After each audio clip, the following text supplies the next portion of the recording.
Hello, very good morning and welcome to other newspaper highlights. Today is Saturday, 2nd of July 2016. This is Edward Udedas, there was a guy in Pillai with the highlights of today's English newspapers. As usual, we have three newspapers for the highlights: Daily Mirror, Daily News and Ceylon Today. Firstly, let's have a look on the Daily Mirror. The main headline of the Daily Mirror says, Sale of bonds. CB incurs a loss of 1.6 billion rupees. Auditor General. The loss may be higher if subsequent sales are taken into account. The SLFP doesn't want Mr. Mahendran reappointed.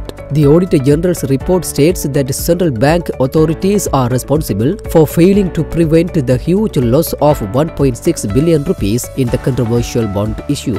Auditor General's report is an option. Kerala. House Leader and Minister Lakshman Kiriyella commenting on the controversy surrounding the sale of central bank bonds and the Auditor General's report on the matter to the COP, said the Auditor General's report was only an option and maintained that Arjuna Mahendran was innocent and that he had not been found guilty in any of the cases filed against him. Another highlight says, killing of rare animals goes viral on social media. Photographs of some men killing rare and protected wild animals has gone viral on social media websites. Basil appears before Presidential Commission.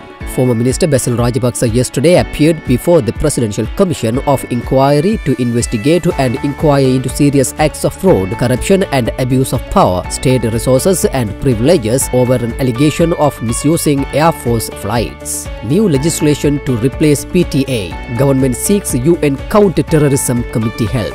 The government has sought technical assistance from the UN Counter-Terrorism Committee Executive Directorate to draft new legislation to replace the Prevention of Terrorism Act. I will resign if SAITM students are registered, Professor Fonseca. Sri Lanka Medical Council Chairman Carlo Fonseca said he would resign if those who pass out from the South Asian Institute of Technology and Medicine in Malabar were given provincial registration to practice as doctors in Sri Lanka. New CB governor after Ravi returns. A new governor will be appointed to Central Bank when Finance Minister Ravi Karunanayake returns to Ireland. Sources close to Prime Minister Ranil Wickremesinghe said yesterday.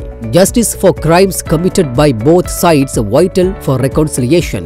TNA. The Tamil National Alliance yesterday reiterated that justice for crimes committed in the past by both the Sri Lankan military forces and the LTTE is a necessary precondition to achieve meaningful reconciliation. 15-year-old gives birth after complaining of stomachache. A 15-year-old girl who had been complaining of a stomachache about 2 days ago was admitted to the Navalapitiya hospital where she delivered a male child. She was a resident of Ingruoya Navagamana area in Navalapitiya, police said. Secondly, let's move to Daily News. The main headline of the Daily News says, proposal to have electoral reforms first. Majority of parties against move. Some SLFPs pushing for reforms as 20th A. New system, a mixed member proportional one.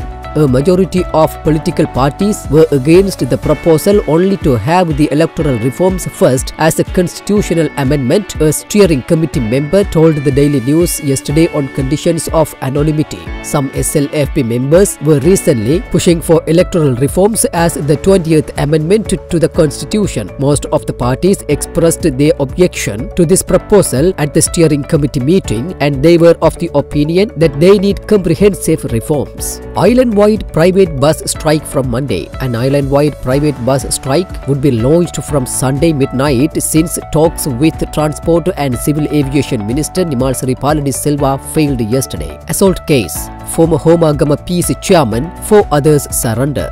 Former Homagama Pradesh Sabha chairman Indika Koralage and 4 others surrendered to the Athurigiriya police yesterday in connection with Thursday night's assault of a businessman at a hotel in Godagama, Homagama. The businessman was hospitalized. The suspects had surrendered in the wake of the police releasing CCTV camera footage to the media as a means of identifying them. Finally, let's move to Ceylon Today. The main headline says, government pillar granted bail. Magistrate rejects prosecution claims. Fort Magistrate Lanka Jayaratna yesterday granted bail to leader of the Pibithuruhela Urumaya and Colombo District MP Udaya Gamanpila, who was arrested and remanded last month on charges of using a fraudulent power of attorney to sell shares of an Australian firm to the value of 41 million rupees. Zaid's oral report endorses truth. TNA urges justice for reconciliation. The Tamil National Alliance says it welcomes the oral update of the UN High Commissioner for Human Rights to the Human Rights Council as it captures accurately the opportunities and challenges for reconciliation and accountability in Sri Lanka. We are grateful to the High Commissioner and his office for their continued engagement in this matter, said the TNA. Rajapaksa regrouping in powered bid. Positioning themselves to reign power in the country, the Rajapaksa clan is now engaged in strengthening their grassroots activities under a threefold plan. Sources close to the family revealed. UPFA Kurunagala District MP Mahinda Rajapaksa is busy addressing crowds at political meetings and religious events held at Buddhist temple countrywide. With that, let's come to the end of today's paper highlights. We will come with more news tomorrow morning. Thanks for listening to other newspaper highlights.